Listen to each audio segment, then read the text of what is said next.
Hello, hello, hello. This is Mr. Dion Brown, licensed therapist, and I want to welcome you all tonight to another episode of An Integrated Approach.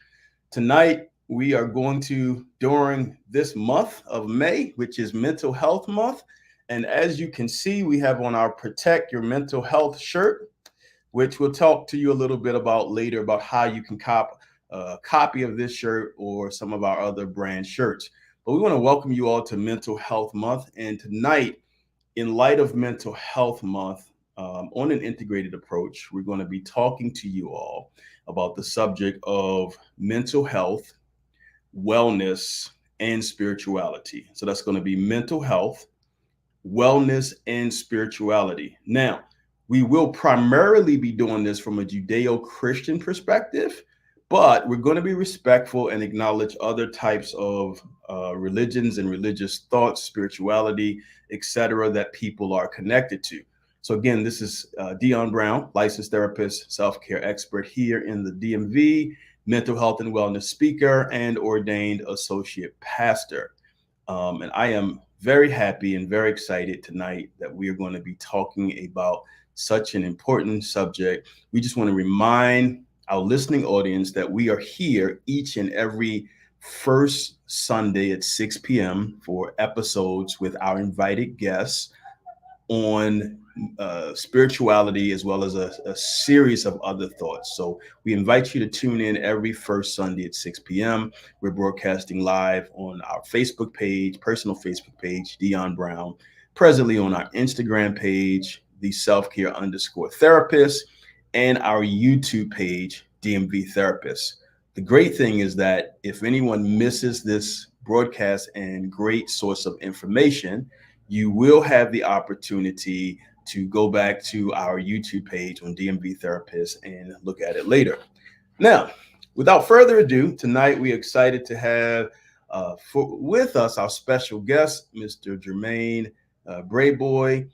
He is someone who is close to us and near to us, but we're going to just share with you some tidbits about him, some of his background, who he is as well. Tonight, you're going to be favored with two licensed mental health therapists who is going to share on this subject matter. Jermaine is a licensed master social worker with over 15 years of dedicated experience in supporting individuals, children, and families' mental health concerns. His expertise spans areas includes anger management, substance abuse, family dynamics, trauma, depression, and anxiety. Graduating with a master's degree from Delaware State University, Jermaine is driven to pursue a doctorate degree in the near future to further advance his knowledge and skills. Employing a client-centered approach, he crafts tailored strategies and solutions to best meet the unique needs of each client. Now, beyond his professional commitments, Jermaine enjoys a fulfilling partnership with his wife, hope I pronounced this correctly, Cheryl Lane or Lynn, and actively contributes to his church and local community as a dedicated leader. Now, without further ado, we're going to welcome onto our broadcast Brother Jermaine Brayboy. Welcome, sir. Welcome, welcome. Hello, good evening. How are you? I am well. I am well. I am well. Thank you for taking the time with us this evening to come on and to be with us to share and talk tonight. Absolutely. How are you feeling this evening? I'm feeling good. I Okay. am feeling a little tired, but excited to talk about mental health on this platform. Okay. As I was saying before we get into the discussion and the dialogue, that this month is, Mental Health Month Mhm. nationwide. So, everyone is going to be, focusing on various things in reference to mental health and wellness. Have any of your clients been acknowledging or aware that it's Mental Health Month this month? Honestly, we've had conversations about it. I've been intentional, even during my individual sessions. I've had a couple of clients that have wanted to kind of branch out and talk about mental health. So I've shared with them resources, uh, that many agencies have provided. And then in my groups, I try to keep them with the theme. This particular group with SAMHSA, because it's in a recovery group, and so mental health has been our topic in thus far, and will be the topic for the rest of the month. Okay, great. And as we stated earlier, May is Mental Health Month, and those of you that are jumping on, if you're on Facebook Live, you will be able to ask questions, put in comments, etc., and we'll try our best to respond. We know that some people are looking at the broadcast on YouTube under DMB Therapist, as well as on Instagram, the selfcare_therapist. It is broadcasting live on all 3 locations. So please like, share, let somebody know we're on. This is Mental Health Month, and we're going to be talking about mental health, wellness, and spirituality. Mental health, wellness, and spirituality. All right. So let's get to it. So May is Mental Health Month. So let's take a few moments just to discuss the importance of this month. Like, should we even have one every year? Should we even have a mental health month every year? Why or why not? Before I give you a chance to chime in, let me know. I don't know what year I found out that there was a month dedicated to mental health. I just kind of found out somehow, and I don't know when or why. And then let alone, come to find out that there's an actual, color, a color scheme, the color green, which we'll talk about in a bit, a color scheme dedicated to the notion of mental health. So in our culture and society today, there is seemingly much greater emphasis on mental health and wellness. A lot of people are talking about it, talking about anxiety, talking about depression, talking about stress, how they're dealing with things, how they're channeling things, athletes, politicians, actors, people in so many different areas. But what do you think about that? Do we even I say it like this, do we even need to have a mental health? What are your thoughts, sir? Yeah, I think that's a great question. And I think if you look at statistically where we are within mental health, I was kind of taking some data points, and one of which I found that there's 1 in 5 U.S. adults that experience mental health each year. Wow. And I won't bore you with statistics, but 50% of all lifelong mental illness begins at 14, and 75% by age 24. And suicide is the second leading cause of death amongst people aged 10 to 14. So is mental health something that is topic needed once a year? Absolutely. Positively.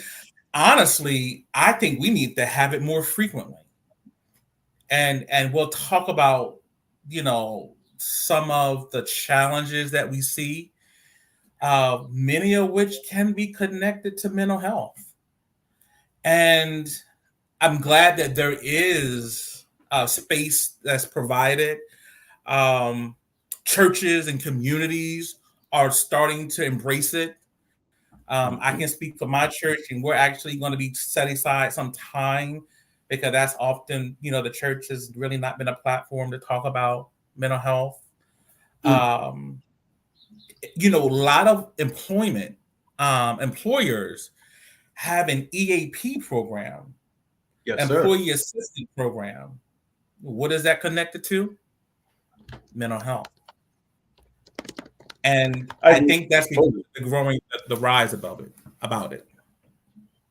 Absolutely. So yeah, there needs to be a month dedicated to mental health and mental wellness. Um, you know, let's see, Black Girls Getting Their Shift Together. She was on with us last month. Says it's needed to help destigmatize the conversation, especially in the Black community. Yes, Agreed. this is very true. And when I went to New York the other weekend for the big Black Men's Mental Health Conference that was held on Adelphi University, one of the things that came up was the still staggering numbers of Black male suicide. Yeah, Black male Yeah. suicide. So yes, we do need a dedicated month to emphasize it. And as my shirt says, I'll be making mention through this throughout, protect your mental health. And that's something we have to do. We have to figure out to some ways to protect our mental health, through everything, and that Absolutely. taps into our own self-care. So like you said, we do need a month, and maybe sometimes we need to have more regular, ongoing, systematic discussions, particularly in the Black community, about our health and our mental health and wellness. I And agree. then to piggyback on that, June is Men's Health Month. So these things are important. I think we are having the health discussions that need to be had, that really need to be Absolutely. had, because the truth of the matter is, before we move on, the world right now is very stressed. There's a lot of people. Got another comment. Yes. I think there's a lot of people that are stressed. There's tension. There's pressure. Yes. There's Hmm. anxiety. There's depression. People. Yes. There's people dealing with financial crises and Hmm. uncertainty, layoffs, and is my job going to be next, or can I keep my house, right? Can I afford my house? Am my car or house going to get repossessed? Is my job going to be gone next? So this is very important. But there's a need to have a dedicated month set aside for mental health and wellness, right? So And I want to just very add to that, Mhm. Dion, if I may. And I also appreciate it because it normalizes the conversation. And, part of the work that I also do is in the school system. And so we actually have intentional conversations to bring awareness to mental health. Inviting, I work at a middle school. One of the schools that I work at is a middle school, inviting youth, giving them some basic information about mental health and their families. So I also think that having more platforms like that and that early prevention stage is also so important. And this mental health month gives space to that. Absolutely. And we got a comment. Raul Lopez Jr. said, love it. I'd like to interview you guys also. Okay. Yes, sir. We can definitely make that happen. We're going to share at the end of the broadcast, which we will be done by 7. We will share ways for you all to be able to reach us and to get our contact information to make that happen, because it's an important discussion that does need to happen. So good stuff for sure. So with May Mm-hmm. being Mental Health Month, Jermaine, let's discuss and review the past history Mm, and patterns, right? mm. Particularly in the African American community about mental health. Um, Now, there's a lot that can be said here with the past history and the patterns of Mm, where we came from. So let's do this first. Let's go back in time a little bit, because right now, in the here and now, there's a lot of mhm. discussion about mental health is like the thing. It's the big thing now. Everybody's embracing it, or most people talking about it. Go see a therapist, take care of you, take care of your mental health, your wellness, your self-care. In the secular world and the religious community, it's embraced a lot Yeah. now. But Mhm, but mhm. almost got my preaching But voice together. But that wasn't always the case. That wasn't this is always the case. true. It was not. Um, in the past, can you share from your perspective what you saw in the past in reference to in the African American community, period, what you saw in the past about the attitudes about mental health and wellness? What did you see in the past concerning the attitudes in reference to mental health and wellness? In the past, my experience, Dion, regards to the attitudes of mental health and wellness, it was not embraced, and in some sectors, it's still not embraced. It was stigmatized. It was almost as if there was a shame and guilt if someone experienced mental health, and it was almost as if a person was treated differently, even in a discriminatory manner in some instances. Uh, if someone said that they had um, issues or had a mental illness or mental health, and when you would hear, people, my family had a really great work ethic. So taking days off was not really a thing that was always embraced. If you were to say something like, "Oh, I need to take a mental health day. I need to take a mental wellness day." A mental what? Right. You need to rest. What? It wasn't really something that I think a lot of people understood. I think it's still is a big gap in the learning and knowledge of it, and I really feel like there was a lot of stigma um, and discrimination and Agreed. alienation that was connected to it. Absolutely agreed. So, and we've come a ways from that, and I guess when we entertain the thought of what we see that's different now, now we see that people are embracing the concept that there is no health, without Right. mental. Physical health is vitally important. Mental health is important. We need to Hmm. take care of the whole man and have a holistic approach. Yeah. So we see that in the secular community and the religious community, right?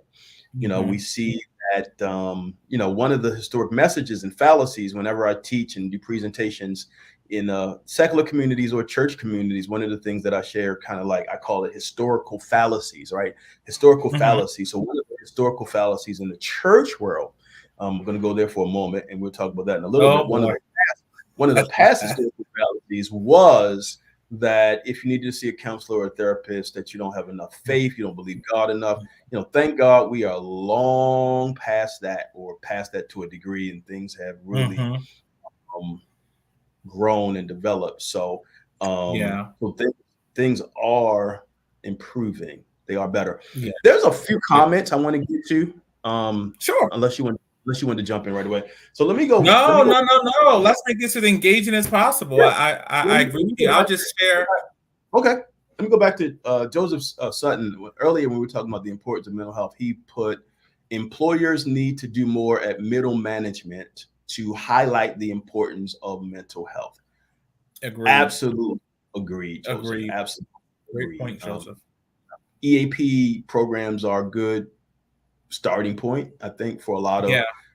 of employment. But yes, employers definitely do need to do more.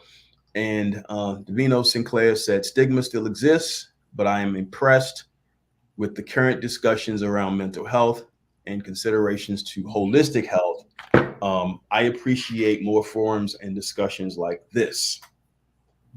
Thank you. Good Absolutely, feedback. absolutely. So it's needed, and he's a therapist as well. So Who is this? yeah. Davino. Davino. Yeah, yeah, yeah. I know Davino. Oh, oh wow. Okay, Small smart work. world. Yeah. Small. Good to see you, Okay, Davino. great. Wow, didn't even know you knew him. Okay, we met. Yeah. I didn't always know him. We met recently. So yeah. Okay. Wow. So I think, and I do think things are getting better overall. And Mhm.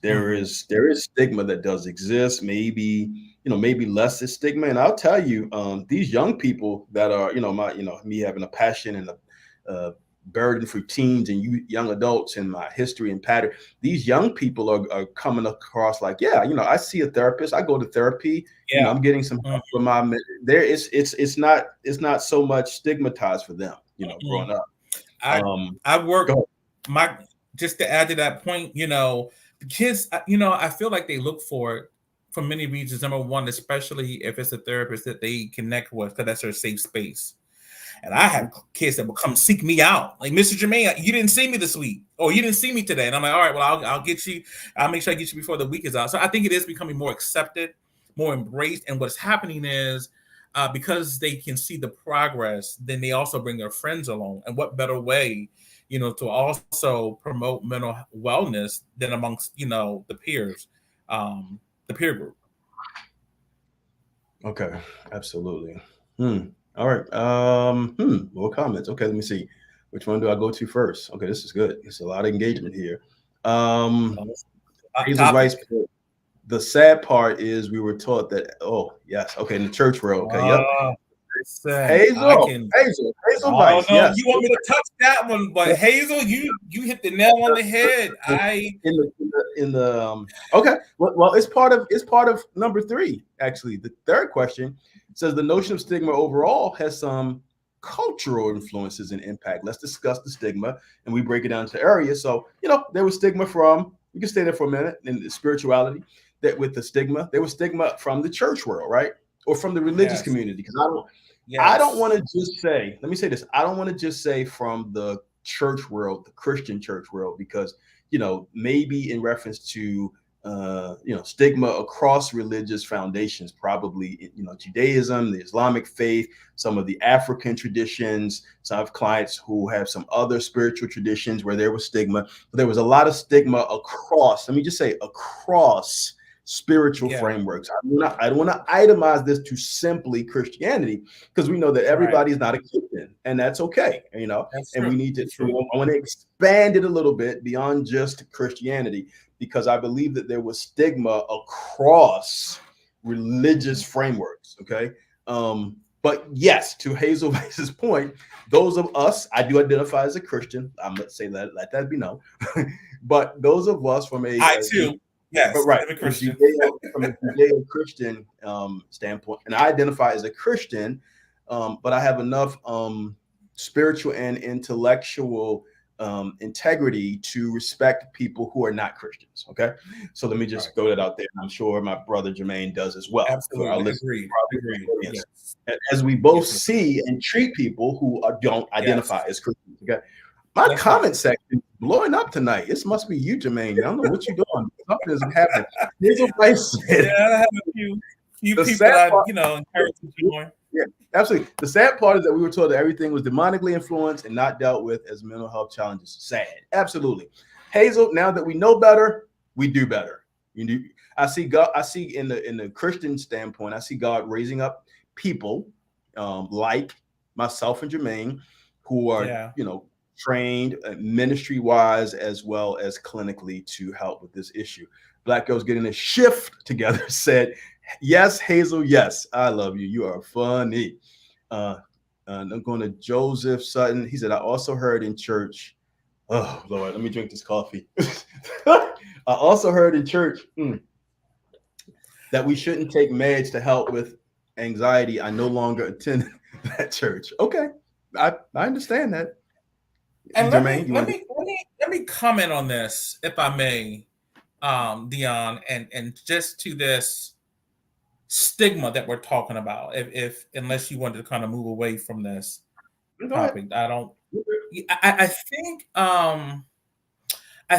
that a lot of that stigma occurred because of the lack of knowledge, the lack of awareness, and I believe that many church leaders, religious leaders, were ill-informed, were misinformed, and they really did not have the knowledge. And I believe part of which has broken that cycle is the, I guess, heightened, kind of statistics that as we see that really surrounds depression and anxiety, and it's even creeped in the church. When you look at even the church shootings, that's connected to mental health. Yeah. And let's not even talk about the pre and post pandemic, where the mental health has gone on the rise. And I feel like, even if we was to fast forward a little bit, the pandemic, I really think, caused a lot of people, a lot of religious leaders to wake up and Yes, see sir. the reality and see what is happening, that this is just something that cannot be ignored. And I like how you made the connection that physical health is just as important as mental health. So just as in physical health, if you are sick, most times people will go to what? The physician. So Yes, sir. just as the same as mental health, you would go to a trained therapist, Say counselor that. that Say that. can give you tools and techniques. And God gives people, I believe, to help us in every facet of our lives. And just sometimes, like in the physical health, you may need to see a doctor for meds, even if it's temporary. That's the same concept as it is with mental health. I say Oh pray yeah. and take your meds. Please. Because sometimes that's necessary even for a season. And I think that's where platforms like this come in, where we have to talk about it from an educated point of view and not just among feelings and emotions. Let's talk facts. So let me say this. May is Mental Health Month, and we got some comments. May is Mental Health Month, and we have a lot of people online and looking and listening. You can have. Let me just say this too. I'm typing this in as well. You can have a therapist. You can have a therapist. God, medication, and a primary care doctor. Absolutely. They can all work together. And so for my Make Christian, that into a shirt, Dion. and for my Christian community, yes, Jesus and therapy. They work well together. Jesus and therapy, yes. Wasn't he a So counselor? we've come a long way. Jeez, Hazel Rice said we couldn't even take aspirins. My Lord, we've come a long way. Daryl Patrick stated, "So many come from the area. So many come from the era of don't tell your business." Yet those same people needed someone. Oh, yes, sir. Yes, sir. Needed someone to talk to get help with their emotional and mental crisis. So I'm going to emphasize again, those of you that are tuning in, this will be stored live on my YouTube channel. If you've never subscribed, there's a bunch of therapeutic insight and videos there. Go to YouTube, DMV Therapist.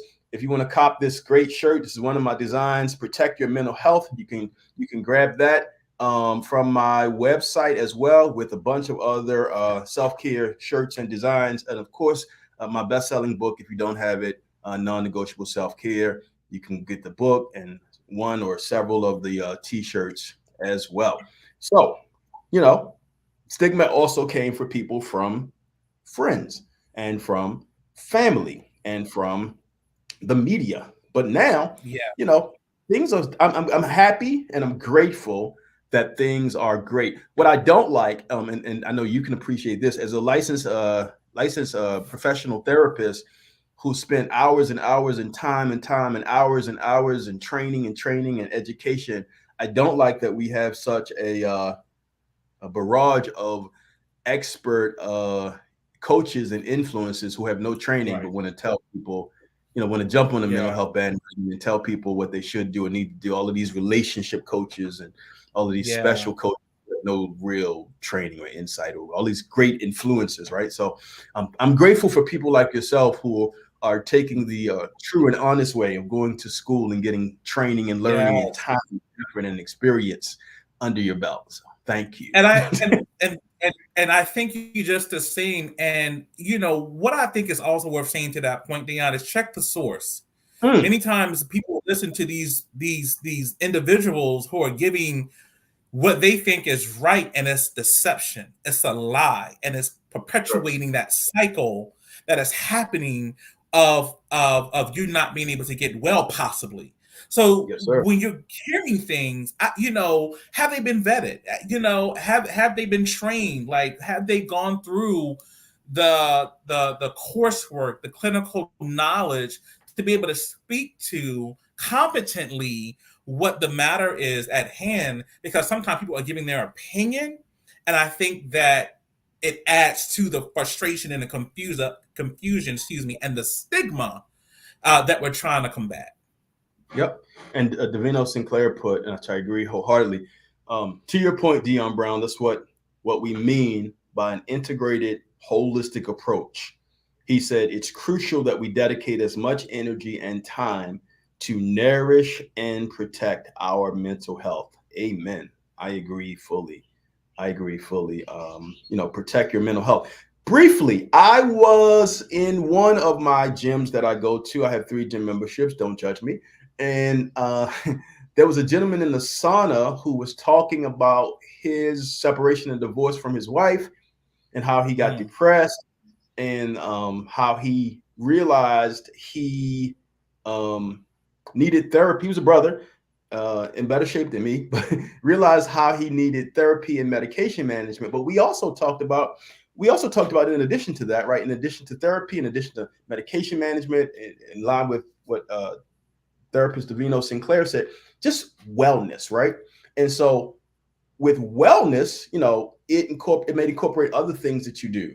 For me, one of the things that I do regularly, those that know me and follow my Instagram page, the selfcare_therapist, I exercise. I work out 5 to 6 times a week, or try to. I'm trying to do some things with my life. Wellness includes things like sunlight as well. So, wellness might be relaxing or traveling, or quiet music, listen to quiet calming music, or time on the beach. So wellness, just us being well, is very important. Getting well physically. In the Black community, we need to, I'm gonna let you talk, I promise. We need to get well physically, mentally, socially, spiritually. Go ahead. A couple of things. I think I love how we're approaching this in its totality, right? Of being from a holistic approach, because many times I think people have the misconception that physical wellness equals mental wellness, and that's so far from the truth. Because you can be physically fit, still stressed, still depressed, still on the verge of suicide. So I think that you have to be able to look at it from the right lens. And while physical exercise and doing those physical components that you talk about can help with mental, some people try to separate the two. And I think that you have to be able to look at that from the right perspective. And the other point that I had, just to kind of piggyback a little bit, when you talk about the stigma of family, and I think someone in the comments section said it, I think we see that around mental health because there was a lot of growing up, what goes on in this house stays in this house. Yes, sir. And Aunt so-so or Uncle so-and-so that had 1 minute they was mad, next minute they was happy. 1 minute they wanted to, do things, the next minute they was shut into a room. That was part, I think, a lot of, all due respect, a lot of the things that happened even in certain families, if you look back, I think it was connected to mental health. And I think it was gone undiagnosed. And I think that many times there was a lot of suffering. I feel like people suffer in silence. Yep. I just had a thought. Just a random thought. We probably need to do this talk somewhere in person with people, like a fireside chat. I like that. Yeah, we can talk. We can talk this week about how and when and where to make that happen. This would be good, like in the community, a church somewhere, just 2 therapists having a fireside chat. It just came to me while we were, I love it. I'm going to write this down so you don't forget. Please, yeah. I'm not saying it's from God, but it just came to me just now. So I can't quote the source. I can't quote the source, but it just came to me right now. All good things come from above. So they did. We need to do this somewhere in the community. I love it. I love it. Have a fireside chat, just like we're doing just now about this. So, but I feel like, go ahead. But just to finish that point, and so what happened is a lot of times when I deal with individuals that suffer with substance use, that suffer with alcoholism, and many times that is connected to the unaddressed mental health issues, some of which could have been related to trauma. When you look at our prison systems, and I really feel like there are a lot of men, women alike, various reasons. But I wonder to myself, could that aggression maybe been handled in another manner if that was the case, if they had some safe way to express what was going on inside, that they had that trusted person. And I really feel like in all levels, be it the church community, I've had lawyers in my chair, I've had doctors. It does not discriminate. And I think that that's what we also need to highlight, that when we talk about mental health, I think that that's something that applies to everyone. And mental health is different from having mental illness. How about that? And I think we gotta be able to clarify that we all have mental health, which is how we kind of manage things in our act of being. But just because we all have mental health does not mean that everyone has the mental illness. I agree fully. Difference. And and to that point, when we're talking about integrating mental health, wellness, and spirituality, it pushes a whole integrated approach. And one of my niches happens to do with self-care, but the other one for me has to deal with the integration of mental health and spirituality. So with that being said, so we do this broadcast every month where we integrate various subjects and topics and connect it to spirituality every first Sunday at 6. Let's entertain this thought. So I think I know your response, and I'm sure you is God, from a Judeo-Christian perspective, is God concerned about our health at all? Just health in general. What do you think? Absolutely. I mean, we know he's concerned about our soul. That's good. Mm-hmm. And our spirit, man, and our spirituality. But the Bible says, "I pray for you to prosper and be in good health, just as your soul prospers." Absolutely. So good. Yes, it does say. It absolutely does say that. And I've definitely done a bunch of talks and presentations where, honestly, in my presentation, that was my only scripture. That was my only text, because it's a lot. Oh, there's more. Oh, that's I just quoted that one, but I think beyond of that scripture, I believe that God created us in mind, body, and soul, and I believe that God wants us to live life, and live it abundantly. And I think that even when the Bible talks about being transformed by the renewing of your mind, when the Bible even gives us scriptures of how let this mind be in you that was also in Christ Jesus. There's so many, I believe, scriptures that talk about the importance of renewing our mind, which is connected to mental health, as well as I believe God, to answer your question, does want us to have good health. Yeah, absolutely. And that scripture that you mentioned is very much so true. Now, let's pivot a little bit to talk about wellness. When we look at wellness, and like I said, there's other ways to achieve levels of wellness beyond therapists and beyond having medication management.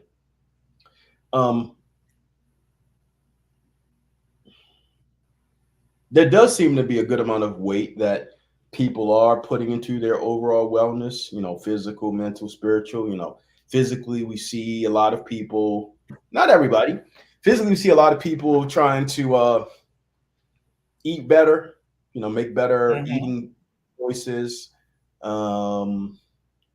exercise, get some sleep, decrease stress and tension. And on the mental side, we see people, talk with support groups and coaches, counseling, pastors, maybe, and spiritual side, people investing in their spiritual health, maybe connecting to a local church, mosque, synagogue, etc. So in the culture, society, do you also see like people giving more of an interest, a shift toward wellness? I do. I think for all the examples that you provided, There is more of a focus to meditation, um, to yoga, uh, as a form, exercising, having community. So there may be instances where one may not have a therapist, but they take care of their mental wellness by socializing and having fun. Um, Okay. Traveling. A lot of groups. You find a lot of groups that are being kind of initiated, or it brings people together with like interests, that I think kind of lends itself to kind of just connecting and socializing with people that have of the same interest. Yeah, absolutely, absolutely. So there's a lot of ways, like you said, to achieve wellness, and some people achieve wellness by doing other things outside of therapy. So it's safe to say that everyone doesn't necessarily need a therapist per se to protect their mental health, right? But there's other ways to protect your mental health. What about But I would what about? encourage. But let me say that because I was, Go, go, you know, please go ahead. I'm biased too. I know where you're okay. going. And so this is my perspective, which is a Sure, perspective, which you sure, sure. know it's not the ultimate perspective. I think that, okay, I will say that not everyone needs a therapist, right? We have people that have achieved success and beyond and that not had a therapist, but I think it should be something that should be strongly considered. I think Okay. if one will find the right therapist, Uh huh. and I say right because there's components to this, right? Like some people just find the right, it's not a good match, and they're like, oh, what, therapy wasn't for me. Maybe that just wasn't the right therapist. Maybe just How about that? need to go and try again. That might be a word for somebody, but Might be. I think that it might. I think if therapy is used in its essence, in its truest form, there can be a lot of value and a lot of benefit. Because again, we're talking about eliminating the stigma with therapy. And therapy doesn't mean that everything is going wrong. Therapy doesn't mean that it's going to be a lifetime. Therapy, again, does not necessarily mean that you have a mental illness. Yep. Sometimes everyone just needs safe space. Sometimes people just need Ooh, someone to talk to. Sometimes there's seasons in life. Maybe there's a death or a loved one or transition, or there might be grief, whatever the case may be. And maybe it's just for a season. Maybe there's some transitioning that's happening. So I feel like everyone deserves that safe space to be able to yes, talk in a sir. non-judgmental way where you can and I'll say this, Dion, I'll let you chime in. You're good. What I found sometimes is there's been moments where all I do is, I establish rapport with the client. Maybe, a few weeks in, they're comfortable. All I ask is the question is, so how are you? And that is the session. They talk, they share, they open up, they tell me what's going on, then they answer their own questions. They got a problem. And so what I'm saying is that's just space for them just to get it out. So many Safe times, space. there's a lot of hats that people wear and they're there for everyone else. But who was there Mhm. for them? Yep. And So yes, I promote therapy and say give it a try. And pray, and we can talk about ways to identify a good therapist. And I think there can be a lot of value. It's worth considering. I think it can be a great benefit. okay. So yes, good therapy does provide safe space. I agree with you. I was just saying I'm kind of biased too because I kind of think like everybody should at least stop in and see a therapist at some point At least give it a into their try. lives. Yeah. Make sure they're mentally and emotionally well. Those in our listening audience, if you will, if you want to, and you're comfortable, if you see a therapist or ever saw a therapist, type in the comment box about your experiences, good or bad. If you see a therapist or ever saw a therapist, type in the comment box your experiences, good or bad. Do you think was it beneficial for you? Was it helpful?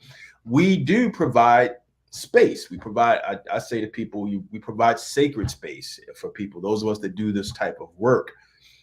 I'm sure yourself, like me, have heard stories and walked in the lives of people with things that you never thought you would hear coming from people and coming from, just information. Thank you. Joseph Sutton says his therapist is great. That is good to hear. If there's anybody else that wants to share, if you have a therapist that you see or saw and you want to share about that experience or why you think it is beneficial for people to have therapists. Obviously, we know that there's other ways to achieve wellness, but having a therapist is one of those good ways to achieve wellness. The shirt I have says protect your mental health. One of the other ways to achieve wellness, and I'm sure, Jermaine, you work with a lot of people with this, helping people set limits and boundaries, right? Helping people. I do a lot of work with this, helping people set limits and boundaries, limits with friends, limits with family members, limits with other employees, limits within themselves, limits on their own behavior. So that's another way to achieve wellness, as a tool, as a technique, and for you to be able to protect your own mental health, setting appropriate limits and boundaries, realizing you have the right to say no without experiencing feelings of guilt. You have the right to say, no, I can't. I'm not available. I can't do that. That doesn't work for me. Or even, I don't want to. Let me say that again. And sometimes no is a what? Complete sentence. No is a complete sentence. I agree. So, yeah. And Dion, I wanna kind of go back, if I may. When we talk about therapy, you ask the question, if should everyone have a therapist? And of course we have our biases towards that, and I think that it's definitely worth it. But I think maybe we should even talk about, for those that are looking for a therapist or trying to explore the idea, or maybe had a bad experience, how do you find a good therapist? And I know that might be a little pivoting from what we were talking about just now, but I think that's really relevant, because I think some people may say, okay, you know what, I'll give this a try, but I don't know where to start. I mean, what do I do? Just like, look online and put therapists near me. But, some of the things that I tell people in terms of finding a good therapist is that, you definitely, do your research, right? What do you feel like you're looking for? What do you need? So many times, just like a doctor, right? When you go to a doctor asks you these series of questions to get to know you. Guess what? How many of us ask the doctors questions about them? In terms of our physical health, just the same as our mental health. If you are looking for a therapist, many times they're going to, ask you a series of questions, what you're looking for, before you open up, because that is a very vulnerable space. That is a very sensitive space. And especially men. I have had men that have been in therapy for the first time seeing me. And I don't take that lightly. And so you got to make sure that there's that connection. So, some advice that I would give to those, and you feel free to let me know what your thoughts are in terms of finding a good therapist, is do your research. And some therapists offer consultations, so you can go on sites online. I don't want to I'll see Psychology Today, because I'm on Psychology Today.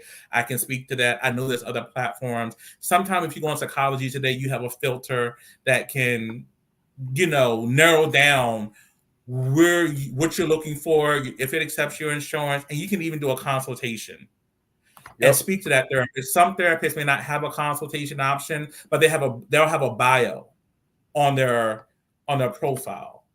You can ask them what type of treatments, what kind of treatments what is their experience?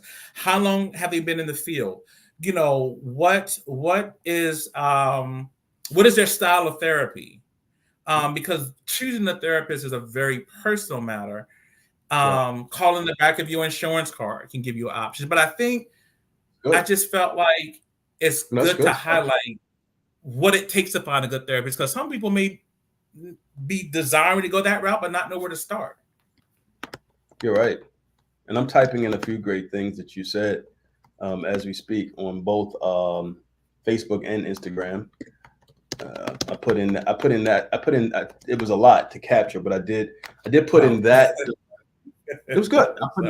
I put in that. That's a really good good scenario and good question. You know, a lot of people kind of struggle with that. So you have Psychology Today, you have Therapy for Black Men, .com, and Therapy for Black Girls. I'll put that in.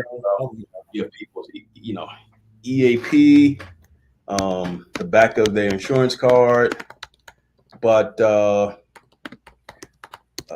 your point, some therapists do consultations, some do not. I do consultations now, and they're scheduled. I have an hour a week that I block out for consultations, but it's a process of either me and or the client deciding if we want to work together. Because sometimes sometimes it's not a good fit for me. And I'm fine with that. And other times it's not a good fit for them, and I'm fine for that too. But I've learned in some of my business coaching with some of the people that I talked to you about. I'm learning. I have a whole consultation form that if you want, since I think I like you a little bit, I'll send you my consultation. I'll send you my consultation flow for free. It's a very good thing that one of my colleagues sent to me, and then through business coaching, I revamped mine. And it's really good though if you ever want to do consultations to decide if this is a good fit for you and them. So, okay, so let's see. So as we have this movement going on, right? It's May is Mental Health Month. With both of us being in the church world, in a Christian church framework, what do you see as the role? What do you see as the role? It's 2024, okay? We've come a long way, thank God. But what do you see as the role of the local religious community concerning mental health? I.e., and when I say the local religious community, I mean the church, the synagogue, the mosque, wherever, the tribe. Does the religious community even have a role and responsibility? Dun, dun, dun, dun. I was looking at so there is a website, faithandmentalhealth.hub. Excuse me, faith and mental. You know what? Let me just put it in the chat because I'm going to jack it up, and people are going to be getting error messages.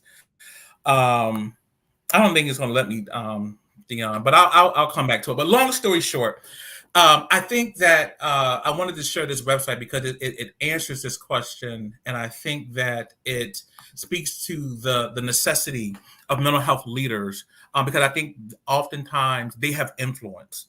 Many times, especially in the African American communities, the church has been a safe place. When you look at religious communities, the leader is oftentimes the one that has a lot of influence. And I feel like church leaders should, number one, become educated, should become informed, to do their research, to speak to professionals so they can then understand everything is not a demon. Certain things are literally mental health related. And I think when you start there, it's faithandmentalhealthhub.com. For some reason, I can't type that in. But faithandmentalhealthhub.com is a wonderful resource. And I think it touches on this question that you just asked, where it gives insight into what is mental health, what is mental wellness, what is mental illness, what does that look like from a religious perspective, and what are the stats. And so I really just encourage those that are interested to check it out. And so what happens, Dion, is when leaders become aware, they can also start supporting the work. And I can speak to my church, and I love my pastor, my leader, and I came and I had an idea of, wanting to bring awareness around mental health. And from that, we were able to do some collaboration. We have some things in motion to be able to Oh, help our church around, talking about mental health and what we're doing now, the stigma, the resources, mental wellness. So I think if we start from the top and let our leaders become aware, they can then use their influence in a positive way to be able to support mental wellness. and I agree with you. A lot of churches, religious communities, are being graced with people who are members who are cross trained, and then a lot of pastors are becoming more educated and informed, and bringing in professionals to talk with them and to educate them about what the deal is. So this is, so it's great. I think it is happening, and it's happening across the board. So time is escaping us. So what do you see? I guess being both clinician and clergy. Um,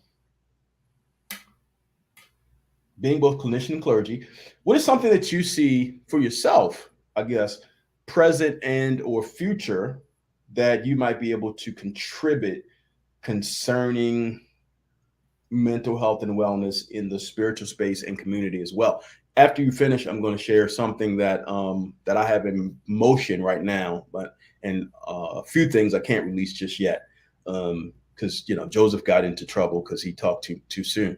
So, but but what do you see that you want to share right now that you're comfortable? What do you see for yourself, or that you would like to see for your role, right? Being both clinician and clergy in the present and or future, whatever you want to, you don't have to, whatever you feel comfortable sharing, that you want to contribute to mental health and wellness in a spiritual space. Yeah, no, I again, Dion, just need to thank you for allowing this space. And so I won't go over time. I think that you're doing awesome work in the field, and I want to be able to support that and do similar work.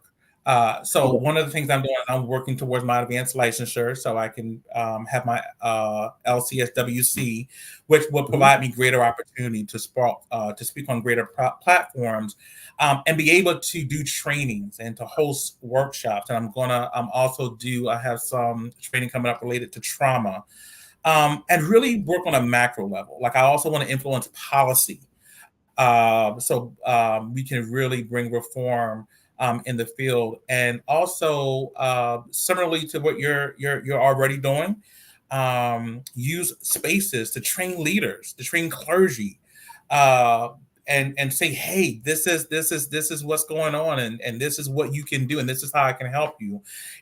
Have even consultation. So I feel like that I love the work that I do, and I want to be able to move it forward even more, and travel. So once I get my final level of licensure, God's help, the sky's the limit. Absolutely. I love that. I love that. Good stuff. And along those lines, and I'm putting this in the chat. Let me see. Let me see if I can post it both places. Gotta look at technology. Won't let me do it on Instagram. Okay. So um so for myself in the present right now, if you go to my website at djbtherapeutic-solutions.com, I posted it in the comment section. Look under spirituality, you'll see two things. You'll see my ministry weekend clinics that I offer for churches. If churches want to have me come in on the weekend to speak, and do a for their special event tailored to men or youth or church leaders, and to do a Mhm. psychotheological seminar presentation. You can see the weekend clinics and the specifics in under the spirituality section. And you can also see a detailed description of what I call my pastoral care sessions, that are specifically catered counseling sessions, particularly for primary and secondary leaders. That's in place right now. I'm working on something else that will be released when it's ready. So yeah, so good. All right, sir. So we this has Oh, wow. really been great. I'm gonna I'm going to ask you before we officially close, as we've been talking about mental health, wellness, spirituality. I'm going to ask you to do two things. I'm going to ask you to put you on the spot, kind of somewhat ask you for a word, but not really, in the sense of, about 1 minute for something in a closing remark, 1 minute that you would like to share with our listening audience. That's number one. And then number two, how can people connect with you, follow you, etc. So 1 minute of something that you want to share with our listening audience, and then tell people how they can connect with you, follow you, etc. Yes. So what I would say again, thank you for this space and this platform, Dion. And I will say every single person that's watching, it is not by chance. Every single person that may be watching this live, or even after this live session ends, it's not by chance. And so maybe this is the question, the answer to your question, or maybe this is something for reflection of where are you in this process. But I do want you to know that you do not have to suffer in silence, and that God is with you, and that God will also give you people to help you. And if you would ask him what you should do, I believe God will order your steps, because he promised to never leave us or forsake us. And so I can be found on Psychology Today, Jermaine Brayboy. I'm not accepting new clients at the moment. I have a wait list. But you can also follow me on my Instagram, JB the Encourager 2. That is JB the Encourager 2. But I hope and pray that something that was heard or said resonated with you, enlightened you, helped you. And I thank you for joining in, and I pray that God will continue to answer your prayers. Thank you. We greatly appreciate you for that. Thank you for sharing that important information. I think you gave your Instagram handle, right? Was that what you gave? Yeah. Mm-hmm. Okay, what is that again? What's that Instagram? JB the Encourager 2. At that's the total. JB the Encourager. Okay. Yes. On Instagram. Okay, I'm just putting that in the comments. Thank you. All right. Thank you, sir. Those of you that are listening, of course, you can go to the self-care _ therapist on Instagram to follow me if you have not already following, as well as you can, if you're trying to copy during Mental Health Month of this great shirt, Protect Your Mental Health, or even my non-negotiable self-care shirt, and the book Non-Negotiable Self-Care, you can go to my website at www.djbtherapeutic.solutions.com. It's www.djbtherapeutic.solutions.com. And we want to emphasize with you all that we are here each and every first Sunday at 6 p.m.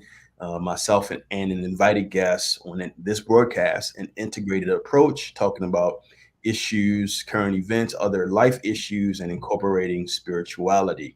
We want to thank you and thank our invited guests, licensed therapist Jermaine Brayboy, for taking time out of his schedule to tune in with us and have this vital discussion on Mental Health Month. All right. Check in on your people. Check in on your strong people and your people you consider not so strong. Check in on everybody. Just check in on everybody. Yes, I agree. All right. And again, lastly, this is going to be stored on our YouTube channel, DMV Therapist, so you can watch it, listen to it, tell others about it. Make sure you subscribe to our YouTube channel, DMV Therapist. And we want to hope that you all during this month, you do whatever you need to do to protect your mental health. Jermaine, I'm going to ask that you stay online. I'm going to close out, but we want to thank our listening audience on Facebook Live, YouTube, and Instagram. All right. Awesome. Have thank a you all. good night, everybody.